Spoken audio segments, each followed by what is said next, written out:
Bienvenidas, bienvenidos, amigas, amigos. Gracias por estar con nosotros en una nueva emisión de su punto de partida por toda la plataforma comunicacional de Punto de Corte. Hoy comenzamos el mes de agosto, el primer día del mes de agosto del año 2022, con una conversación, gracias a la tecnología, con el exministro de Petróleo, expresidente de Petróleos de Venezuela, el ingeniero Rafael Ramírez. Buenas tardes, gracias por atendernos. Buenas tardes, Vanessa. Un placer estar con tu programa. Gracias. Muchísimas gracias a usted. De acuerdo con el gobierno de mandatario Nicolás Maduro, usted es prófugo de la justicia. ¿Usted está prófugo de la justicia venezolana? Bueno, yo soy un perseguido político porque en Venezuela se ha judicializado la política. Es el único país con el que tengo problemas judiciales, es con el gobierno de Nicolás Maduro. Es un país donde no hay Estado de Derecho y bueno, te levantan cualquier falso positivo para perseguir. Por eso estoy refugiado aquí en Europa. Cuento con un refugio que me ha dado la República de Italia y por eso estoy aquí. ¿Está en condición de refugiado en Italia, Rafael? Sí, refugiado político. Refugiado, Refugiado político. sí. Rafael, ¿y por qué viene a Venezuela a ponerse a derecho, a atender a estas solicitudes o denuncias del gobierno de Maduro?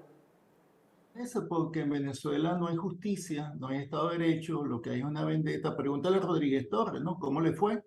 Nosotros hablamos cuando habían todas las amenazas y él pidió que no tenía nada de qué temer y bueno, fíjate, está enterrado en vida, ¿no? O Nelson Martínez, o el general Baduel. El enseñamiento de Maduro en contra mía en lo particular es terrible, ¿no? Ahí no habría, cuando yo renuncié a las Naciones Unidas e iba a volver al país, recibí llamadas de oficiales activos que me dijeron que no volviera, que la orden estaba dada.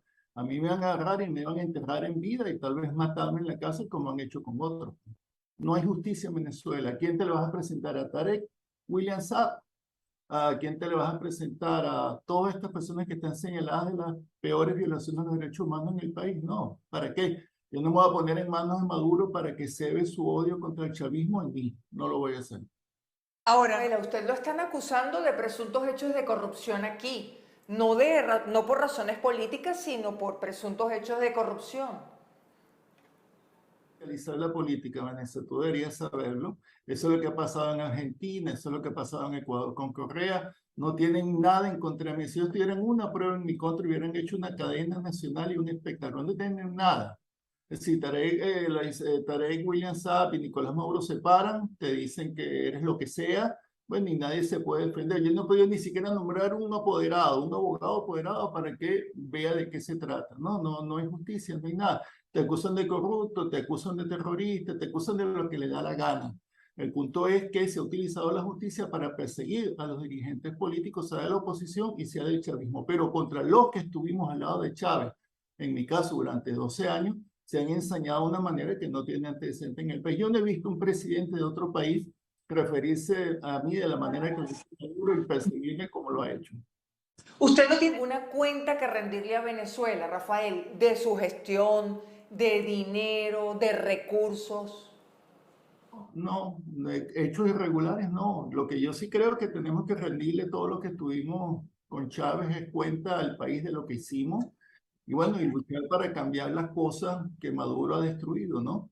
Nosotros en ese sentido yo tengo un gran compromiso con el país y por eso sigo en mi lucha permanente. Si yo tuviera toda la riqueza que Maduro dice que tengo, estaría en alguna isla del Pacífico, ¿no? Disfrutando la vida.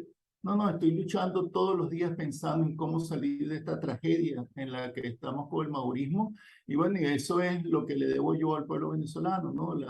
Nosotros estamos aquí en esta situación básicamente porque Maduro ha escalado, ha manipulado el nombre del comandante Chávez, el chavismo como un hecho político y social, y nos corresponde a nosotros, los chavistas, dar el traste con este gobierno. Ahora, Rafael, ¿a qué atribuye usted esa inquina del mandatario Nicolás Maduro en su contra, que usted dice que sin pruebas arremete contra usted y que quieren enterrarlo en vida? Bueno, no es que yo lo digo, es público y notorio, porque no es que es ¿Pero a un qué lo atribuye? ¿Qué pasó allí? No, que esto es un gobierno de derecha, nosotros somos revolucionarios. Yo me opuse desde el 2014, cuando era vicepresidente del área económica en muy corto plazo, me opuse a la forma en que estaban manejando la economía venezolana, se los advertí, no me hicieron caso, luego les advertí sobre el tema de PDVSA, lo que estaban haciendo, no me hicieron caso, en fin, yo desde el 2014 comencé a escribir, comencé a opinar que el gobierno estaba tomando decisiones para hacer frente a una crisis, obviamente tras la muerte del presidente Chávez, decisiones que eran contrarias a las que hubiera tomado el presidente Chávez. De hecho, todo el equipo económico del chavismo salimos del gobierno. Lo que pasa es que yo no me quedé callado, que yo no me quedé en el ostracismo, sino que yo seguí hablando, seguí diciendo, porque tengo un peso político específico, porque tuve muchos años al lado del presidente Chávez. Entonces, este es un gobierno de derecha que persigue a los revolucionarios, no persigue a la derecha. Aquí parece que habría que hacer guarimbas, pedir sanciones, tal, para poder estar libre en el país. No, nosotros los chavistas que pedimos volver al camino de Chávez, reivindicamos lo hecho con Chávez, la política petrolera de Chávez, la política económica, la política social, entonces somos víctimas de un ensañamiento, una persecución que no tiene precedentes. Rafael, usted es protagonista de un hecho histórico para el chavismo, que fue un juramento que hicieron quienes acompañaron al presidente Chávez prácticamente hasta su muerte. ¿Qué hubo en ese juramento? ¿Ese juramento ha sido violentado? Traicionado por Maduro. De lo que hicimos ese juramento, la mayoría no estamos ahí. La mayoría fuimos execrados, fuimos puestos de lado. Es decir, nosotros juramos lealtad a Chávez, a las ideas de Chávez, al socialismo, a preservar su gobierno y su obra. Y bueno, no estábamos dispuestos a traicionar, como ha hecho el gobierno de Nicolás Maduro. Todos ellos han traicionado. Y esto no es algo que yo diga, bueno, es que hay una pelea entre grupos. No, son hechos concretos. Chávez jamás hubiera dolarizado la economía, jamás hubiera entregado la economía al sector privado, jamás hubiera entregado PDVSA, no hubiera acabado el país, no hubiera acabado con las misiones sociales. O sea, Maduro acabó todo lo que hizo Chávez, Maduro lo destruyó y ahora plantea, bueno, Maduro gobierna para Fede Cámara, gobierna para la derecha, está haciendo un programa, nos han colocado un paquetazo que sería el sueño de cualquier gobierno neoliberal, es un gobierno antiobrero, un gobierno antinacional, un gobierno que está entregando la soberanía, no solamente que entregan el petróleo, el arco minero y se dieron el exequivo a las transnacionales, sino que ahora entregan hasta las tierras, ¿no? 1 millón de hectáreas a los iraníes. No puedo que sean los iraníes, podrían ser iraníes, rusos, chinos, americanos, eso no había sucedido en el país, ¿no? Chávez entregaba tierra a los campesinos, no había sucedido con Chávez. Rafael, pero la economía estaba mal. ¿Está? Rafael, la economía estuvo mal incluso con el presidente Chávez. Es decir, hubo problemas con el dólar, la relación dólar-bolívar. Sí, está bien, estábamos hablando, la última vez que tú y yo hablamos, el paralelo estaba en 90 y nosotros estamos bajando 50 porque iniciamos una política. Eso se fue de control. Estos entregaron para mantener una política cambiaria que solo favorecía el sector importador y eso que llaman ahora la burguesía revolucionaria, se mantuvo una política económica de un diferencial cambiario brutal que acabó con nuestra economía, el mercado negro. La inflación nunca habíamos tenido cuando Chávez, una inflación de 2.000, 3.000, 6.000%. Nunca, nunca, y tú sabes que no lo teníamos. Nunca habíamos tenido con Chávez una situación donde los obreros se atropellaban en sus derechos. Nunca habíamos, ahorita el salario mínimo de los trabajadores son $30 agregando el ICT, que nuestro salario mínimo era de $450 mensuales. Era más alto que el de Chile. Ahorita estamos al foso del continente. Chávez nunca había entregado el petróleo, al contrario, con Chávez recuperamos el petróleo y entregamos al país 700. Bueno, estamos intentando retomar esta conversación con Rafael Ramírez, exministro de Petróleo, expresidente de Petróleos de Venezuela durante la gestión del presidente Hugo Chávez. Está nuevamente con nosotros, Rafael. Sí, bueno, vamos sorteamos los obstáculos tecnológicos de aquí y de allá. Rafael, pero se cayó la entrevista, no sé. No, está al aire en este momento. Continúa al aire, afortunadamente. Rafael, sí, hablamos sobre el desempeño de la economía y vamos también a la política petrolera. ¿Usted no se siente responsable de lo que ha pasado en materia petrolera en el país? Porque la producción se vino abajo. Sí, la producción se vino abajo a partir del 2014. Yo se los advertí a Nicolás Maduro y Diosdado Cabello, que PDVSA no era una empresa para jugar a la política, ¿no? Después que persiguieron a todos nuestros trabajadores y gerentes y los enterraron en día en las cárceles, la producción se vino en el 2013, estábamos produciendo 3 millones de barriles día y hoy producimos 700.000. barriles día. Es decir, ha caído en la gestión de Maduro, que ha sido absolutamente la responsabilidad de Maduro, porque él ha colocado a esos gerentes, ha desmilitarizado la empresa. Hemos caído en 2,4 millones de barriles de nuestra producción. Es un desastre, estamos en el foso. Como país productor de petróleo no tenemos nada que decir en este momento. El ingreso petrolero se vino abajo y por eso la crisis. Maduro decía que habían acabado con el modelo rentista petrolero. Lo que acabaron fue con el país. Este país es durante muchos años más un país petrolero. Tenemos que nosotros explotar y exportar el petróleo. Entonces nosotros dejamos una empresa como la quinta empresa petrolera más importante del mundo, y no lo digo yo, lo dicen los organismos internacionales, produciendo 3 millones de barriles e ingresando anualmente 100.000 millones de dólares. Esa empresa la destrozaron. Una empresa de 230.000 millones de dólares en activos, es decir, en hierro, pues que están ahí, que ahora están privatizando en secreto. Claro. Usted dice que la destrozan. ¿Para qué la destrozan? Porque es como matar la gallina de los huevos de oro. ¿Cuál es el propósito de destrozar PDVSA? Bueno, porque tú no puedes poner a manejar un Sukhoi a un zapatero. No puede. Zapatero a sus zapatos, ¿no? Entonces sacaron, persiguieron a toda nuestra gente que estuvo durante 10 años después del sabotaje petrolero, que demostramos cuando el sabotaje petrolero, la producción llegó a 23.000 barriles día, nosotros demostramos que el PDVSA se podía recuperar y lo hicimos. Y la sostuvimos durante 10 años aportando y sosteniendo la economía nacional. Entonces, ¿por qué hicieron esa tontería? Bueno, por el apetito de controlar la industria. Ahí todos metieron su gente, Diosdado metió los suyos, Nicolás metió los otros, Delcy, Jorge los otros, y bueno, y la incapacidad tiene un costo, sobre todo en una industria como la industria petrolera, porque tienes que tener conocimiento, tienes que tener capacidad de trabajo. Nosotros demostramos que lo pudimos hacer, lo hicimos durante más de 10 años. Ahora, el problema entonces de incapacidad, ¿no fue deliberada la destrucción de PDVSA?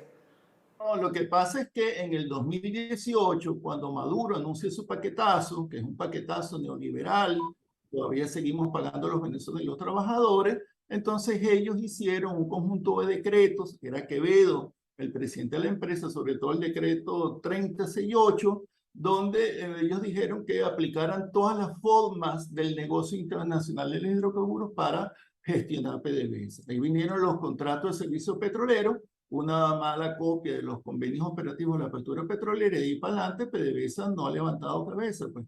No ha levantado cabeza, desviaron los recursos de la industria petrolera, cosa que nunca hizo Chávez, para pagar la deuda externa, para pagar una deuda que ni siquiera fue realizada por los equipos de Maduro. Bueno, y está la consecuencia. Si tú le quitas a PDVSA el oxígeno, PDVSA se viene abajo, es como un globo, ¿no? No se puede sostener. Y ahí están los números. Eso no es que le estoy diciendo yo porque estoy defendiendo mi gestión. Yo claro que defiendo mi gestión y están todos los números. Pero ve todos los organismos internacionales que revisan nuestra producción, cayó a partir del 2014. Igual nuestras refinerías cayeron a partir del 2014. Y no solamente que le quitaron los recursos, sino que barrieron con toda la dirección de la empresa a todos los niveles. Ahora, ahí vamos con varias cosas, Rafael. Por una parte, se elimina el subsidio de la gasolina. Ahora, cuando hay gasolina, la estamos pagando. Sí, adelante. No es que se elimina el subsidio de la gasolina, Valencia. Se internacionalizó el precio de la gasolina. Es absurdo que pongan ese precio de la gasolina en un país, primero petrolero, y segundo donde el salario mínimo son $22. O sea, no puede ser. Entonces hay una selección social de quién puede echar gasolina o no. Y a la vez de eso, nuestras refinerías están en el suelo. No pueden levantar cabeza. ¿Qué pasó? Se llevaron presos a los gerentes de la refinería, pusieron a los sindicalistas de Willy Rangel al frente de la refinería, a los maduristas a dirigir eso, y esas tremendas instalaciones que nosotros rescatamos cuando el sabotaje petrolero no volvieron a levantar cabeza, pues le quitaron los recursos, quitaron a la gente, y eso se vino abajo. Ahora se le están entregando a los iraníes en secreto, porque nadie sabe nada, y no dan pie, no sé si puedo decir pie con bola, pero no pueden con las refinerías, y ahí están, gigantescos complejos. Nosotros en el 2013, nosotros procesamos 1,3 millones de barriles día en nuestras refinerías nacionales. Abastecimos 600.000 barriles día del mercado interno y logramos exportar 400.000. Esos son números, esos están ahí. Y esos son los ingresos que teníamos todos. Lo que pasa es que PDVSA es como el oxígeno, no se siente mientras no te falte. Pero cuando te falta, todo el mundo lo siente, que es lo que está sucediendo ahorita. Ahora, Rafael, usted hablaba de si no la entendimos mal, de la presencia de los militares. ¿Es un problema en este momento la presencia de militares en instituciones públicas? Claro que sí, porque Chávez nunca permitió eso. Yo recuerdo el día que Chávez, yo era ya presidente de PDVSA, sacó a más de 100 oficiales de la industria petrolera. Y él decía, no es conveniente que quien tiene el monopolio de la violencia en las armas también tenga el poder económico. Es una combinación química explosiva. ¿Qué pasó? Que Nicolás Maduro colocó al general Quevedo, general represor de la Guardia Nacional, para que arrasara con PDVSA. Eso fue lo que hizo Quevedo. Y ahora pusieron a todos los militares en la industria petrolera, son los que controlan todo. Tú preguntas, ¿quién controla la explotación de petróleo? Los militares. ¿Cómo están vendiendo el petróleo venezolano? Con descuentos del 40%. ¿Quién sabe de eso? ¿Quién fiscaliza? ¿Cómo entra ese dinero? No se sabe. Todo está en el secreto de impuestos por la ley antibloqueo y el secreto militar. ¿Quién se mete con eso? Si un muchacho en Oriente la otra vez se negó a entregarle gasolina a un general para una cena, se lo llevaron preso y después lo votaron. Es decir, los militares manejan la industria petrolera y eso le ha hecho mucho daño al país. Ahora, usted dice que es una combinación explosiva, que militares tengan poder económico, pero que hay empresas creadas para sector militar. ¿Qué consecuencias va a tener eso para la República? Empresas creadas para el sector militar en el ámbito petrolero, por ejemplo, Camenpec, ha sido un desastre porque ha convertido a los oficiales militares en unos intermediarios, en unos tipos que otorgan contrato y no producen un barril de petróleo. Es decir, aquí cuando Chávez estábamos funcionando un esquema donde los militares, como no, participaban en la gestión del gobierno, pero no tenían el control de las empresas o los sectores económicos fundamentales del país. Y Chávez era un militar. Nadie puede decir que era antimilitar, pero Chávez decía que no era conveniente, estoy de acuerdo, pues nosotros estuvimos todo ese tiempo manejando PDVSA en el sector civil. Claro, la presencia, la cooperación siempre con los militares, pero bueno, lo hicimos muy bien, ahí están los resultados para el país. Pues. Levantar sanciones aliviaría la situación de PDVSA, es decir, estas negociaciones con Estados Unidos, Rafael. Las negociaciones primero son absolutamente irregulares. Está el ministro de Petróleo, Daniel Alzami, negociando en secreto con un gerente de Chevron. ¿Por qué? Eso, todos los temas petroleros son temas de interés público, está en la Constitución. Tienen que ser discutidos ampliamente. No podemos volver a la apertura petrolera donde se firmaron cosas en secreto. Entonces no se sabe lo que está discutiendo el gobierno. Lo que yo sé, porque los empresarios petroleros se comunican conmigo, porque los trabajadores se comunican conmigo, es que están buscando de derogar la ley orgánica de hidrocarburos, que es lo que quieren las transnacionales, manejar el petróleo, volver al tiempo Juan Vicente Gómez, es decir, que PDVSA quede como un caparazón vacío, administrando contratos, y la Chevron o la que sea la que opere y se lleva el petróleo. Es un Vamos hacia eso en este momento, Rafael, a la época de Juan Vicente Gómez. Bueno, ya de alguna manera ellos lo han hecho en secreto, vuelvo a decir, en la faja petrolífera. En la faja petrolífera no solo Nicolás Maduro cedió la participación de PDVSA en las mejores áreas, con la CNPC y la Rosneft, Rusia y China, sino que además ellos son los que operan, ellos son los que comercian. O sea, nosotros perdimos, la ley orgánica de hidrocarburos se está violando desde el mismo año 2018, y eso es terrible. Lo que pasa es que como Maduro ahora quiere establecer un pacto y legalizar lo que está haciendo, de ahí la ley de zonas económicas especiales, los memorándum antiobreros, quieren modificar la ley orgánica de hidrocarburos, pero tienen que dar una discusión obviamente con el país. Pues fíjate que qué cosa tan triste, Maduro está haciendo lo que Carmona quiso hacer con su decreto, ¿no? Y que nos costó un golpe de Estado y nos costó desestabilización y violencia. Están entregando el petróleo. Y eso es lo que está ahorita en juego con el país. Eso va a ser el peor error de nuestra historia, entregar el petróleo, porque lo único que nos va a sacar de esta crisis es el petróleo, es el manejo soberano de nuestra industria petrolera. Y más aún, si queremos construir el socialismo, cosa que ahora pasa por sacar a Nicolás Maduro, necesitamos el petróleo para reconstruir el país, reconstruir en el ámbito social, en el ámbito económico, la terrible crisis que tenemos. En su artículo de opinión el día de ayer, usted dice que el chavismo ha guardado silencio, pero al mismo tiempo ha hecho referencia a chavistas que algunos han muerto en la cárcel, otros están prácticamente, como usted lo ha dicho o lo ha descrito, enterrados en vida. ¿A quién se refiere? ¿Quiénes son los chavistas que deben hablar? Decía, es que yo saludaba que se ha abierto una discusión y me parece muy bueno, dadas las condiciones del país, sobre lo que está pasando con la ONAPRE, con la ley de zonas económicas especiales con el petróleo, pero la discusión no identifica cuál es el meollo del problema. El meollo del problema es Maduro. Pareciera que la economía la entregó al capital especulativo algo, alguien, una cosa etérea. No, la entregó el gobierno. Parece que el ONAPRE, lo que pasa en la ONAPRE es culpa de un funcionario escuálido. No, ese funcionario lo puso el gobierno, que está repleto de escuálidos, de gente de derecha.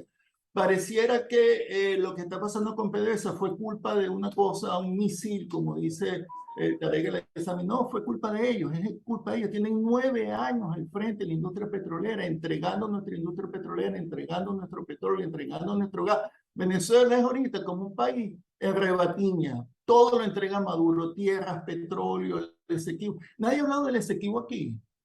El Esequibo, bueno, Maduro y su canciller Delcy en ese momento guardaron silencio y las transnacionales están ahí, están produciendo, van a llegar a 200.000 barriles ya de Es decir, petróleo. usted da por perdido. Esequibo, Rafael, ya lo da por perdido en manos de las transnacionales.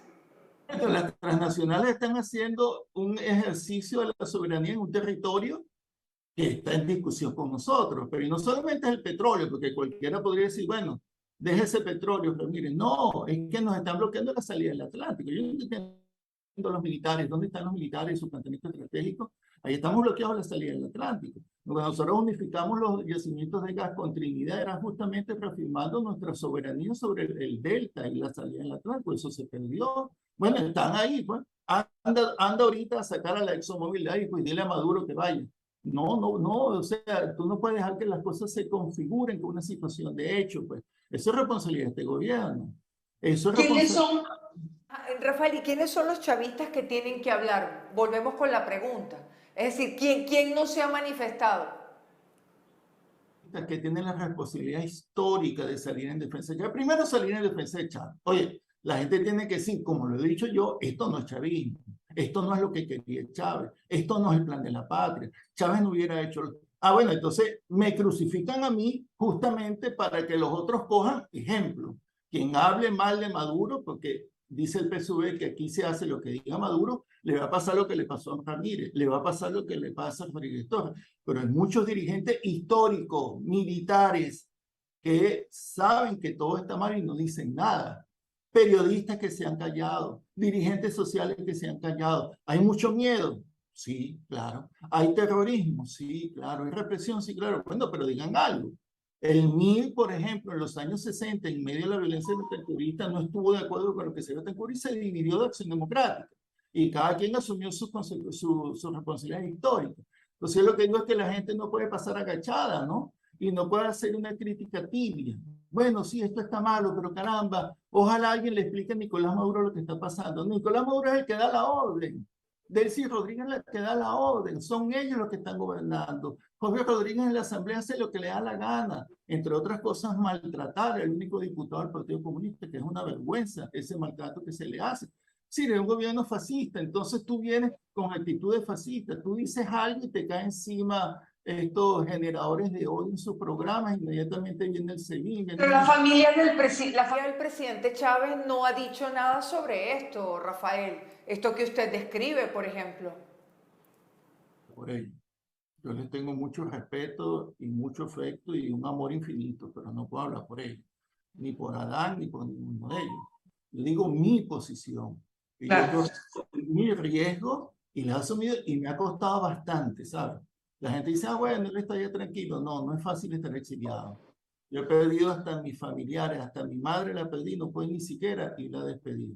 No es fácil estar exiliado. Más aún cuando uno ve cómo el país se está viniendo abajo, estamos de último en la cola del mundo y hay tantas cosas que podríamos hacer. Hay que quitarnos este gobierno encima como una condición previa a restablecer la política, el marco de las leyes y que se vuelva a restablecer la soberanía sobre nuestros propios asuntos. Pues.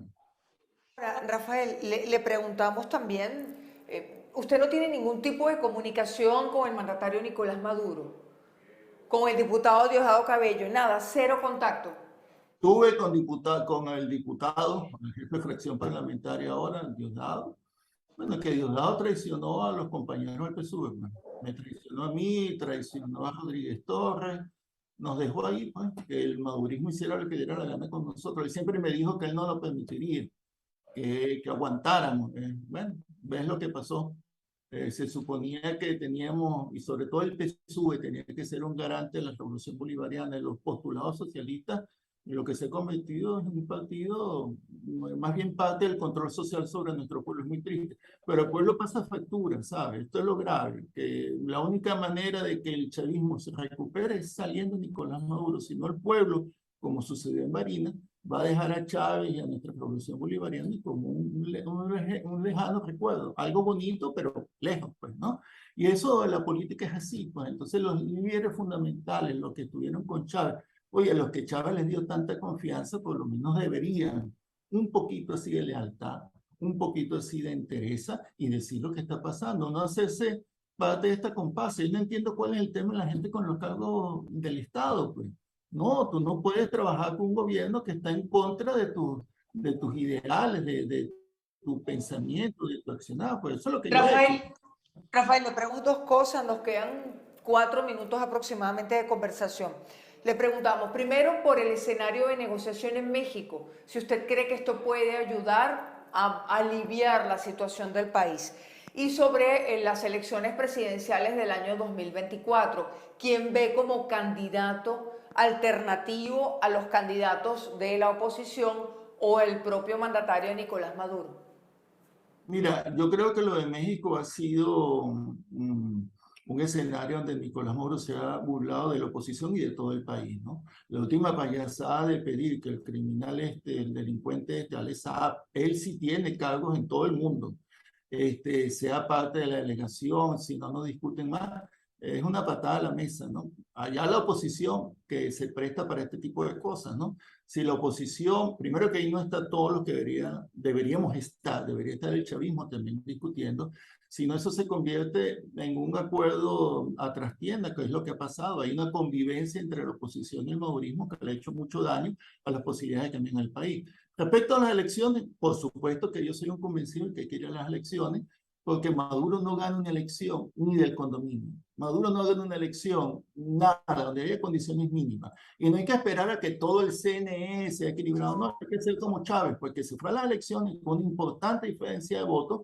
bueno, acabó con la Cuarta República, o derrotó a la Cuarta República, por lo menos, ¿no? Yo creo que hay que buscar una fórmula que permita mostrar una opción chavista y revolucionaria para hacerle frente a este gobierno y participar en todos los escenarios de lucha, inclusive... ¿Cuál sería esa opción? Rafael, ¿cuál sería esa opción que usted describe como chavista y revolucionaria? ¿Usted sería candidato, por ejemplo, ve a otra persona? Es que mira, ahorita el problema no es de nombres. El que se asome ahorita, como hay varios que, bueno, que han postulado con todo su derecho y nombre, ya le van a caer encima desde ahorita. A mí me gustaría ser candidato, por supuesto que sí, pero ese no es el problema. El problema no es que si yo voy a ser candidato o no, el problema es que hay que construir una opción chavista, una opción revolucionaria.